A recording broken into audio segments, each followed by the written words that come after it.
Hey guys, we're back with the Wild Robot Escapes and we're starting on chapter 48, The Return. Here we go. The robot's feelings of worry and confusion and guilt went away as soon as she heard her son's voice echoing across the farm. Ma, we're back! Brightbill's flock appeared above the pasture, flapping and honking and laughing. They glided down to Roz, and Brightbill took his place on his mother's shoulder. I told you we'd keep your son out of trouble, squawked Ludwig. Thank you, everyone. The robot spoke in her most cheerful voice. It is so good to see all of you again. The cows trotted over, grinning and happily mooing it to the geese. While the herd and the flock caught up with each other, Roz and Brightbill slipped away to speak privately. What's the plan, Ma? Said Brightbill. The plan is simple, said Roz. Tonight, under the cover of darkness, I will run away from this farm, and then you and I will begin our journey home. Chapter 49, The Goodbyes. That evening was full of sad goodbyes. The first goodbye was between the flock and their young leader. The other geese wanted to help Roz and Brightbill get home. But the journey would be dangerous, and Brightbill refused to put his flock at risk. He demanded they return to the island without him. The geese could feel their instincts urging them onward, and they knew Roz and Brightbill would look after each other. So they said their goodbyes and took off into the night sky. The next goodbye was between the robot and the cows. Roz marched into the pasture one last time as the herd gathered around. I guess this is it, said Robot. Thank you all for being so kind to me. Annabelle sniffled and said, I really hate goodbyes, but I'm glad you're going home where you belong. I just wish there was some way I could be helpful. Actually, there is something you can do. Rosin snapped a pocket of her tool belt and took out the transmitter. You can hold this for me. Hopefully it will take a few days for Mr. Sarif to realize I am gone. Annabelle smiled as the robot gently tucked the small device under her collar. Lily and the other calves suddenly swarmed around Roz and nuzzled her legs, and they all had tears in their eyes. Tess wanted to lighten the mood, but she couldn't think of anything funny to say. The other cows called out to their friend. We'll miss you, Roz. Get home safely. Don't forget about us. Roz waved to the herd. She said a silent goodbye to all the farm machines parked in the shed, and then she followed the driveway out to the fields with Brightbill on her shoulder and the children at her side. The last goodbye was the hardest of all. Everyone was quiet as they walked through the silvery moonlight. Past rows and rows of sprouting crops and out to the furthest corner of the farthest field. Ross turned and faced Jaya and Jad. She looked past them, back to the distant lights of farm buildings. I have prepared the farm for my departure, said Ross. It will take care of itself for a while, but not forever. We can manage things at least until we get another robot, said Jad. This place won't be the same without you, but we'll be okay. What will you tell your father? Said Roz. That's for us to worry about, said Jaya. You just worry about getting home. Roz glanced down at the tool belt strapped across her chest. Would you like this back? No, we would not, said Jad.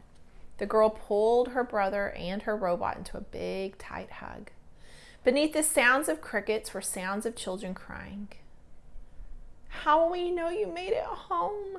Said Jad. We need to know how your story ends, said Jaya. And the robot muttered some animal words to her son and then said to the children. I'm going to show you before I read this since I have to turn the page. Here they are. Hug and Roz. And see Brightbill up there on her shoulder.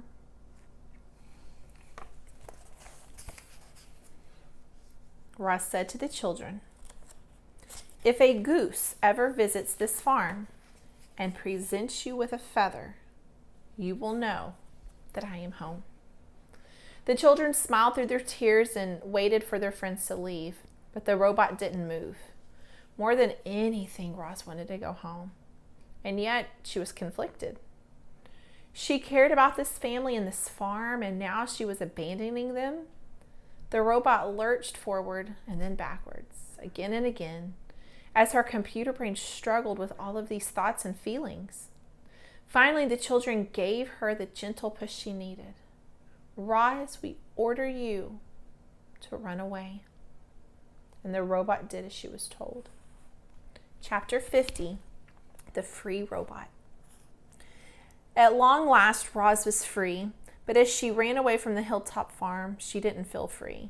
She felt something more like fear. She feared being seen and captured and destroyed. She feared for her son's safety, so Roz camouflaged herself. She avoided the fields and kept to the trees, and with Bright Bill as her guide, she carefully crept north through the farm country.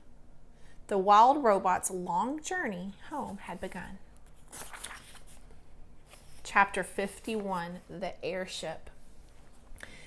The sun was up and our friends were on the move. They were traveling quickly and quietly along a narrow strip of forest that cut between the vast crop fields. If not for that nagging fear of being spotted, it would have been a very pleasant hike. Wind whispered through the leaves, insects hummed and chirped, and farm machines rumbled in the distance. And then there came a new sound, a buzzing sound. Our friends hid in the underbrush as an airship rose up from the horizon ahead of them. It was a sleek white triangle flying low and fast. Roz adjusted her vision and saw familiar robots gazing out the front window. Recco 1, Recco 2, and Recco 3 had been destroyed back on the island.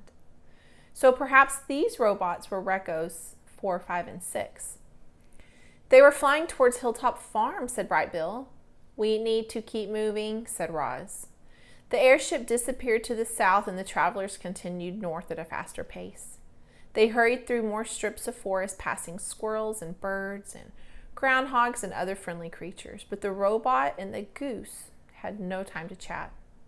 Later that day, the trees came to an abrupt end, and Roz and Bright Bill stood at the forest edge and faced an ocean of wheat. So here is a picture of that airship. We saw this airship in the first book, The Wild Robot. The wheat was still young and green, and it gently waved in the wind and spread out as far as they could see. "What should we do?" asked Bright Bill. "We need to keep moving," said Roz, starting across the plains. "But I am not safe in the open. There must be more trees out there somewhere." "I'll take a look," said Bright Bill, and the goose launched himself skyward. Up, up, up he went, high into the air until he finally stopped and floated, just a tiny wing shaped against the blue. And then he drove back to his mother. "There are trees in that direction," said Bright Bill, pointing. It's far, about 30 minutes at top speed." "Then we had better get started," said Roz. Our friends burst out from the underbrush. The robot sprinted through the field, the goose flying by her side. Roz had to concentrate to keep from slipping into the soft, muddy soil. But she stomped on, and far ahead, another line of trees slowly climbed into her view. Bright Bill suddenly swooped up out of sight as his mother kept running. Then he lowered back down beside her and squawked, "The airship is returning!" Behind them, a tiny white triangle rose up from the horizon. It was growing larger and louder by the second. If Roz was seeing her newfound freedom, and her life would be over, she couldn't take any chances. "Go on without me," hollered the robot, and she dropped to the ground. Bright Bill hoped his mother knew what she was doing, and he flew on without her. Once he reached the trees, he perched himself on a branch and looked back. His mother had vanished. The airship, however, seemed to fill the sky. Its shadow flitted across the ground where Roz had just been. But the ship didn't see her. and it detected no electronic signal, so it kept going, racing above the trees and over to the next field. Its engine noise gradually faded and it disappeared into the north. "You can come out, Ma," squawked Brightbill from his branch. A column of wheat stood up in the field, and the robot had rushed her camouflaged, and it crumpled off her body when she started to march. As she approached the trees, Roz looked at Brightbill and the branches and said, "We need to keep moving."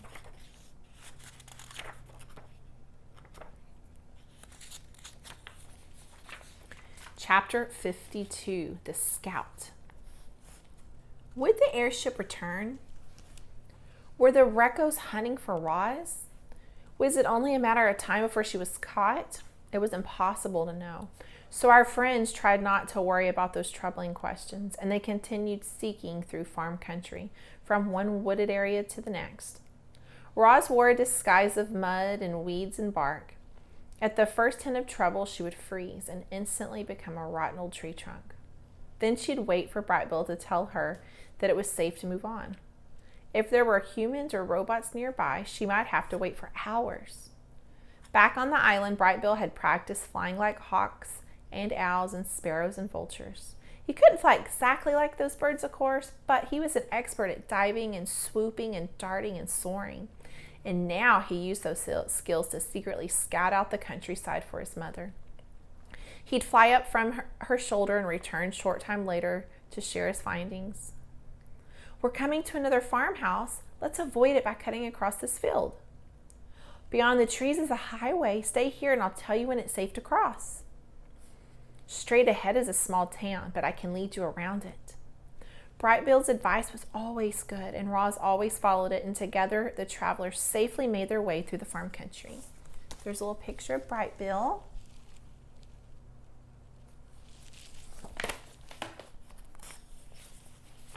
Chapter 53, The Farm Country.